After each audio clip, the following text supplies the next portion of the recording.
Good morning Madhya Pradesh की बड़ी खबरों पर डालेंगे नजर, लेकिन सबसे पहले इस वक्त की हेडलाइंस कौन कौन सी है उस पर नजर देखते हैं।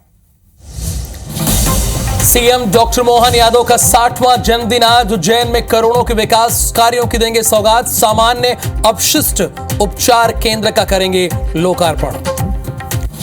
मऊगंज हिंसा पर पूर्व सांसद बुद्धसेन पटेल का विवादित बयान, कहा न्याय पाने के लिए जरूरी थी हिंसा, भाजपा ने की एफआईआर दर्ज करने की मांग।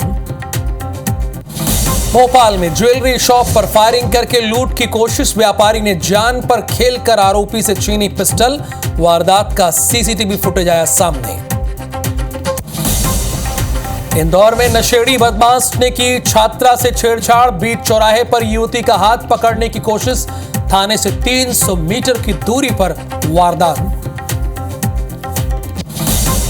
सागर में चक्का जाम कर रहे लोगों को पुलिस ने खदेड़ा, बीच रास्ते में बच्ची का शव छोड़कर भागे लोग। विधायक प्रदीप लारिया ने 3 लाख रुपए देने की कही बात। ट्रेनी अफसरों से मारपीट और गैंगरेप केस में 6 दोषियों को आजीवन कारावास। इंदौर जिला कोर्ट ने सुनाई सजा। 10 सितंबर को महू में हुई थी वारदात।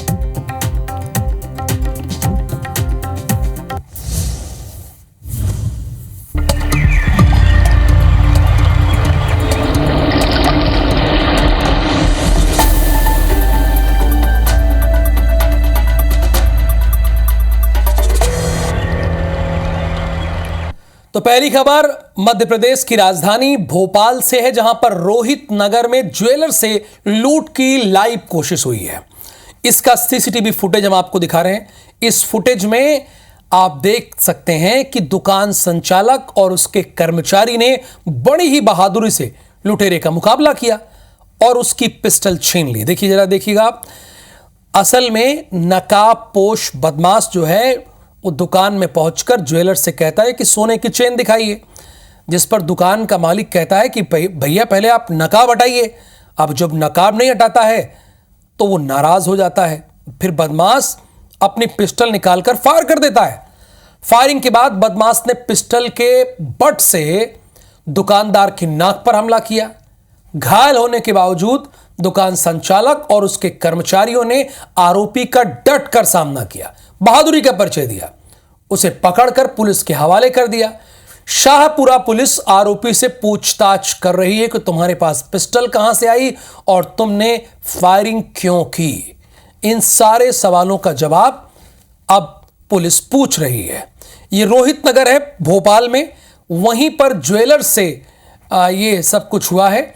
अब इसमें जानने की कोशिश ये करेंगे अपने संवाददाता से कि पुलिस ने अब तक क्या कार्रवाई की है, चूंकि ये पिस्टल वैध थी या अवैध थी, कहां से इसे पिस्टल मिली थी, ये आदतन अपराधी है या क्या है। इन सारे सवालों के जवाब दुष्यंत पाराशर के पास है, जो कि भोपाल से हमारे साथ जुड़े हैं। हमने देखा कि हुआ क्या, वारदात सीसीटीवी कैमरे में रिकॉर्ड है। दुष्यंत, अब ये बताइए कि अब इस पूरे मामले में पुलिस ने क्या क्या किया।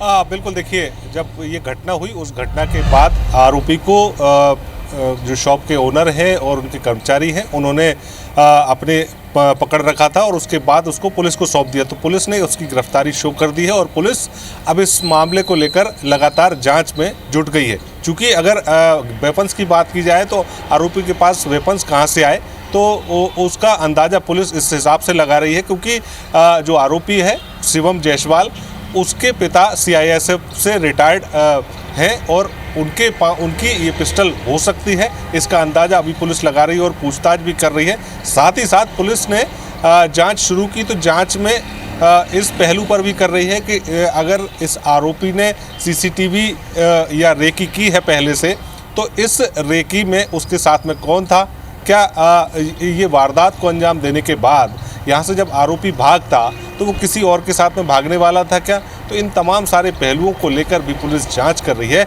इलाके के तमाम सारे सीसीटीवी फुटेज जो सड़क पर लगे हुए हैं उनको खंगाल रही है कि क्या आरोपी के साथ में कोई और भी मिला हुआ था जब आरोपी ने ये इस वारदात को अंजाम दिया, इस शॉप पर पहुंचे, तो उस शॉप पर पहुंचने के बाद उसने ओनर को धमकाया, उस पर फायर करने की कोशिश की, लेकिन 2 बार फायर नहीं हो सका और उसके बाद जो बदमाश को यहाँ पर ओनर और उसके कर्मचारी ने दबोच लिया। हालांकि हाथापाई भी काफ़ी हुई, लहूलुहान भी इस दुकान में देखने को मिला। तो ऐसे में उसके बाद जब पुलिस को इसकी जानकारी दी गई, पुलिस मौके पर पहुंची, आरोपी को गिरफ्तार कर लिया गया और अब आरोपी से लगातार इस मामले को लेकर पूछताछ की जा रही है। हालांकि पुलिस का ये भी कहना है कि आरोपी शॉर्टकट से अमीर बनना चाहता था और इसी वजह से इस तरीके से वो लूट के इरादे से इस शॉप पर पहुंचा हुआ था। अभी हम शॉप की भी एक नज़ारा जो है अपने दर्शकों को दिखा देते हैं। हालांकि पूरी जो शॉप है अभी उस पर ताले पड़े हुए हैं और जांच जो है इस पूरे मामले में लगातार की जा रही है। ओनर ने अपने नाम से ही शिकायत जो है आरोपी के खिलाफ में की है और इसके बाद अब जो है इस पूरे मामले की जांच जो है पुलिस के हाथ में है और पुलिस जो है फिलहाल इस पूरे मामले को लेकर तमाम सारे पहलुओं पर जांच लगातार कर रही है।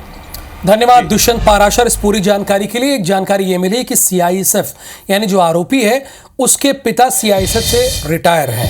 अब आगे बढ़ेंगे, इंदौर से खबर है। इंदौर में बीच चौराहे पर एक छात्रा से छेड़छाड़ का मामला सामने आया है। एलआईजी चौराहे पर कोचिंग से घर जा रही छात्रा के साथ नशेड़ी बदमाश ने छेड़छाड़ किया। बड़ी बात यह है कि जिस जहां ये घटना हुई है वहां पुलिस थाने से महज 300 मीटर की दूरी पर है।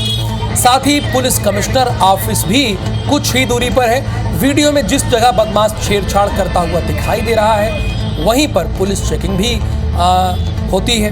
वीडियो में एक पुलिसकर्मी वर्दी में जाते हुए भी दिख रहा है, लेकिन उसने बदमाश को पकड़ने की कोशिश नहीं की। घटनास्थल का जायजा लिया है हमारे संवाददाता अंशुल मुकाती ने।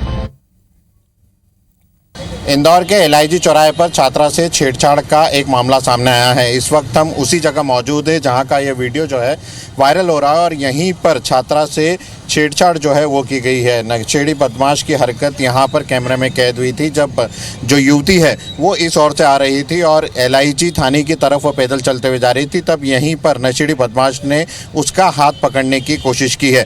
सबसे बड़ी बात यह है कि ये वही चौराहा है जहाँ पर रात में पुलिस जो है चेकिंग अभियान चलाती है।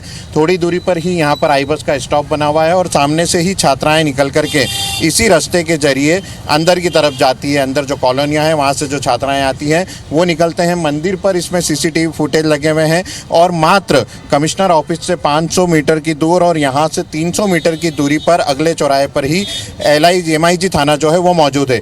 यहाँ पर इतनी बातें होने के बावजूद यहाँ पर छात्रा के साथ छेड़छाड़ हो जाती है। जिस जगह पर पुलिस चेकिंग कर रही थी, जहां पर चेकिंग पॉइंट लगाया जाता है, वहां पर छात्रा के साथ छेड़छाड़ कर दी जाती है, लेकिन उस नशेड़ी बदमाश को कोई यहां पर रोकता नहीं है और नशेड़ी जो है वो यहां पर छात्रा से छेड़छाड़ करता हुआ वीडियो में कैद हो जाता है। हालांकि वीडियो सामने आने के बाद पुलिस उस बदमाश की तलाश में जुटी हुई है, लेकिन सवाल यही खड़े हो रहे हैं कि क्या बेटियाँ इंदौर में सुरक्षित हैं। कैमरा पर्सन नंदन सिंह पवार के साथ अंशुल मुकाती, IBC24 इंदौर।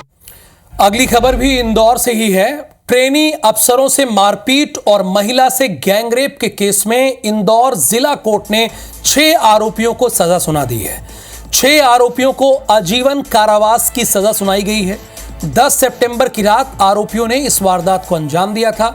महू में जाम गेट घूमने गए थे 2 आर्मी ऑफिसर।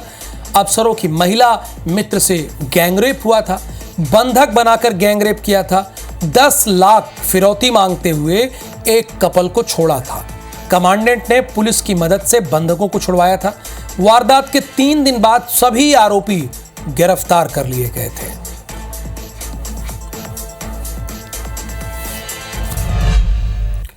सागर से खबर है, चक्का जाम कर रहे लोगों को पुलिस ने खदेड़ा है। बच्ची का शव बीच रास्ते में छोड़कर ये लोग भाग खड़े हुए। बच्चे की मौत के बाद ये चक्का जाम कर रहे थे। करीब 10 घंटे तक इन्होंने चक्का जाम किया भी। हालांकि बाद में पुलिस आई और पुलिस ने इन्हें खदेड़ा। एमएलए प्रदीप लारिया ने इनसे फोन पर बात की और फोन पर ही कहा कि हम आपको 3 लाख रुपए देंगे, यानी 3 लाख की सहायता राशि देने की बात कही है।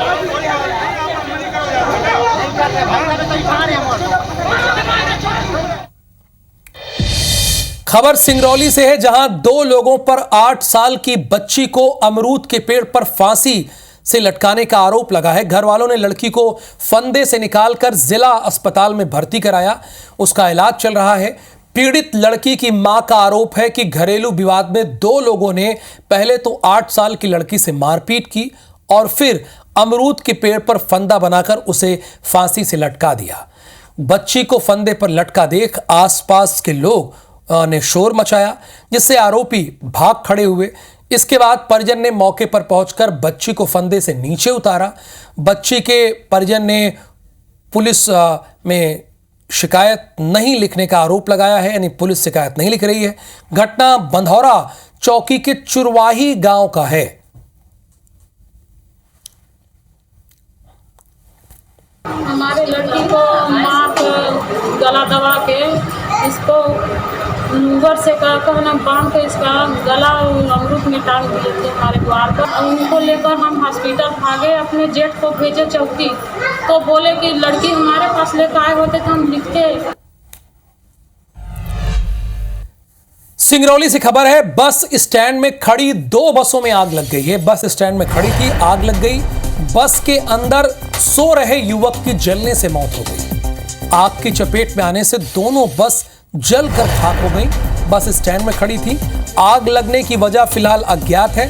फायर ब्रिगेड की टीम ने आग पर काबू पा लिया है।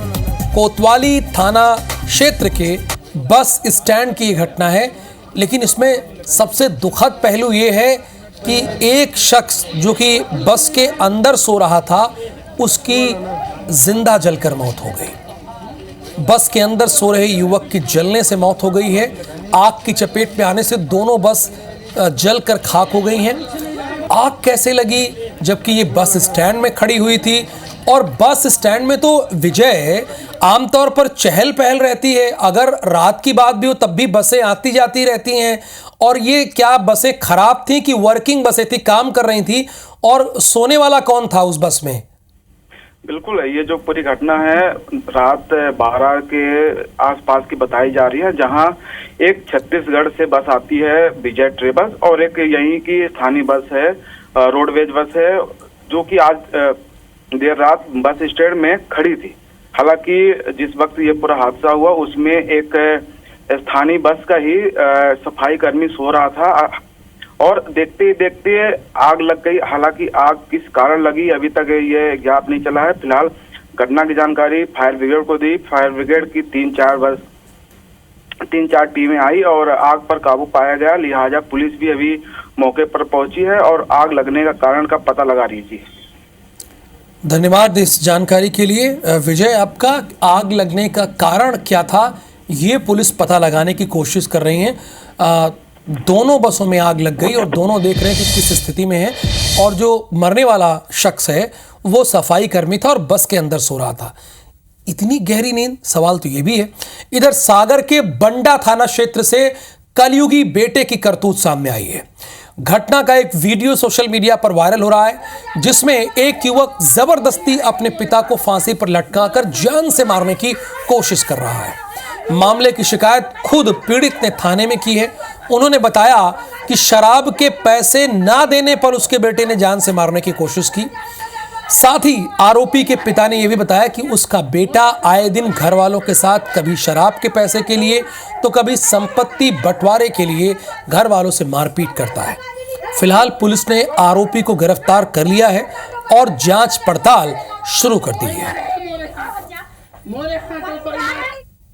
हमारे साथ ये घटना हुई साहब के हमारा बालक लड़ रहा तो घर के बाहर टूट रहा था, तो हमने उसको मना करी तो ये के बाद नहीं टूर बार मरे आके तो लग पाए, वो हमें को मारने लगो। अरे दारू खोरी करे साहब मना करो तो बस गुस्सा हो जाए। तो हमारे यहाँ पर मुन्ना लोधी द्वारा शिकायत दर्ज कराई गई थी कि उनका बेटा शराब पीकर अक्सर उनके साथ मारपीट करता है और कल भी उसके साथ मारपीट की गई। उस पर से अपराध पंजीबद्ध कर लिया गया है। आज आरोपी को गिरफ्तार कर न्यायालय पेश किया जाएगा।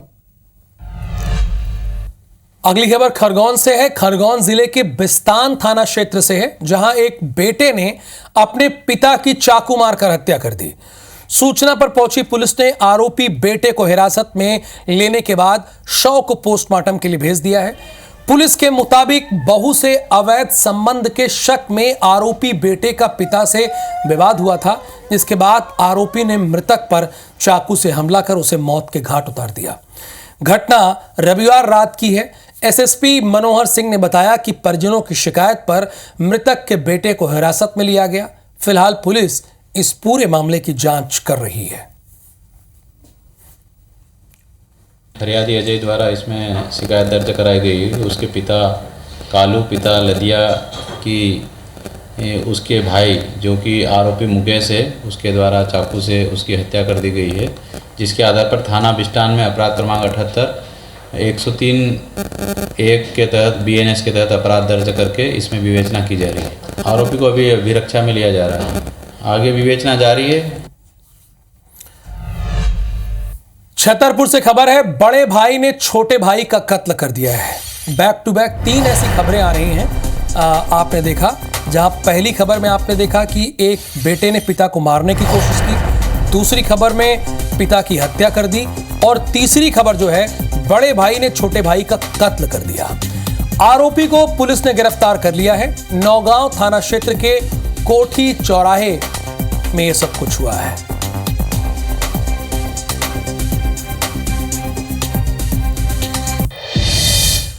मध्य प्रदेश में सीबीएसई की तर्ज पर, यानी सीबीएसई की तरह ही बोर्ड की परीक्षा होगी। अब 10वीं और 12वीं की परीक्षा होगी। शैक्षणिक सत्र 2024 और 25 से यह व्यवस्था लागू होगी। पहली परीक्षा फरवरी मार्च में कराई जाएगी, दूसरी परीक्षा जुलाई अगस्त में कराई जाएगी। स्कूल शिक्षा विभाग ने यह अधिसूचना जारी की है। बोर्ड परीक्षा के बाद नहीं कराई जाएगी पूरक परीक्षा, यानी पूरक परीक्षा नहीं कराई जाएगी। यानी अब 2 बार, यानी समझिए अब 2 बार 10वीं और 12वीं की परीक्षा होगी। यानी आप इसे सरल भाषा में कहें, जो आजकल की प्रचलित भाषा है, सेमेस्टर प्रणाली लागू कर दी गई है। 6 महीने पे एग्जाम होगा।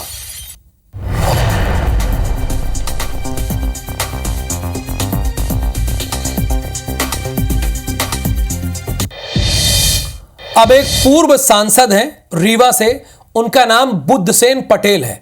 उन्होंने जो कुछ भी कहा, जरा आप उसे सुनिए कि क्या जनप्रतिनिधियों की भाषा यही होनी चाहिए। मऊगंज हिंसा पर विवादित बयान उन्होंने दिया है, जिसे लेकर विरोध शुरू हो गया है। पूर्व सांसद ने 15 मार्च को आदिवासी समाज के लोगों को संबोधित करते हुए कहा था कि न्याय पाने के लिए मऊगंज हिंसा की जरूरत थी, अच्छा किया जो बदला ले लिया। साथ ही उन्होंने मऊगंज में पुलिस पर हुए पथराव, एएसआई की हत्या और बंधक बनाकर युवक की हत्या को सही ठहराया है। इतना ही नहीं, पटेल ने पुलिसकर्मी की निर्मम हत्या करने वाले आरोपियों की तारीफ की और धन्यवाद दिया। पटेल के बयान का वीडियो तेजी से वायरल हो रहा है। मामले में भाजपा का भी इसमें कमेंट आ गया है। तो इस घटना में 2 ब्राह्मण और एक कोल मारा गया। उस कोल को हम धन्यवाद देते हैं जिसने अपने मान सम्मान के लिए, अपने बाप के बदले के लिए ये घटना किया है, और इसी की जरूरत है। कब तक सहते रहोगे? कब तक मां बहन बेटियों की इज्जत लुटवाते रहोगे? कब तक अपने बुजुर्गों को सम्मान नहीं होने दोगे? हिंसा भड़काने वाले या लोगों को भड़काऊ बयान देने का से बचना चाहिए। इस प्रकार के कृत्य करने वालों की कभी राजनीतिक रोटी नहीं सकती। जिन लोगों ने भी समाज को, धर्म को बांटकर राजनीति करने का प्रयास किया, आज वो सब सत्ता के हासिल में। बीजेपी नेता के एक बयान से मध्य प्रदेश में सियासी माहौल गर्मा गया है। असल में हरदा के सांसद हैं दुर्गादास उइके, डीडी उइके जिन्हें आप कहते हैं। उनके पूर्व प्रतिनिधि विजय सिंह सावनेर ने एक कार्यक्रम के दौरान राष्ट्रपिता महात्मा गांधी को देशद्रोही बता दिया। वो यही नहीं रुके, उन्होंने कहा कि जब महात्मा गांधी ने देश का बंटवारा कर दिया तो फिर दंगे क्यों नहीं थम रहे। विजय सिंह सावनेर के इस बयान के बाद सियासत तेज हो गई है। उनके इस बयान पर कांग्रेस ने जमकर पलटवार किया है। बंटवारा होना गांधी ने किया। ये अगर मैं कहूंगा तो मेरे भाई भी यहाँ बैठे हैं, कांग्रेसी भाई भी बैठे हैं। अगर देश का बंटवारा अगर कोई करने वाला, अगर कोई देश थोड़ी अगर है जिसने कहा था कि मैं अगर हिंदुस्तान का अगर बंटवारा होगा तो मेरी लाश तो होगा, वो महात्मा गांधी के रहते जिंदे रहते ही पाकिस्तान का बंटवारा अगर कोई करवाने वाला था, मेरा कोई शर्म नहीं है। 302 302 धारा लगवा सकते हैं। वो महात्मा गांधी था जिन्होंने पाकिस्तान बनाया और पाकिस्तान बना दिया, कोई बात नहीं। दो भाई के बीच में विभाजन होता है, बंटवारा होता है, मगर आज नागपुर का दंगा, आज मेरठ का दंगा ये क्यों है? जब हमने पाकिस्तान बना दिया काय के लिए हम तुम्हारे साथ। अब ऐसा लगता है कि भाजपा वालों की मानसिकता का परिचय ये है, ये बहुत गंदी राजनीति पे उतरा है। इसने जो बयान दिया है इसका मतलब ये है, ये किसी तरह से अपने को हाईलाइट करना चाहता है। सीएम डॉक्टर मोहन यादव का आज 60वां जन्मदिन है। आज महात्मा गांधी कुष्ठाश्रम जाएंगे सीएम डॉक्टर मोहन यादव। दोपहर 12:30 बजे आगर मालवा उनका कार्यक्रम है। सलारिया गौ अभ्यारण्य में गौ कृपा कथा में शामिल होना है। गौ प्रसादम का लोकार्पण उन्हें करना है। विभागीय प्रदर्शनी भी देखनी है। विकास कार्यों का लोकार्पण और भूमि पूजन करेंगे। यानी आज सीएम डॉक्टर मोहन यादव अपना 60वां जन्मदिन मनाएंगे। 59 साल के वो पूरे हो गए हैं और 60वें वर्ष में वो प्रवेश करने जा रहे हैं। उज्जैन दौरा भी है सीएम का। विकास कार्यों की सौगात देने के लिए उज्जैन जाएंगे। उनका गृह जनपद भी है। 27 इकाइयों का भूमि पूजन और लोकार्पण करेंगे। इकाइयों में 1127 करोड़ रुपए का निवेश होगा। 4700 से ज्यादा लोगों को रोजगार मिलेगा। सामान्य अपशिष्ट उपचार केंद्र का लोकार्पण होगा। 28.1 करोड़ की लागत से उपचार केंद्र भी बने हैं।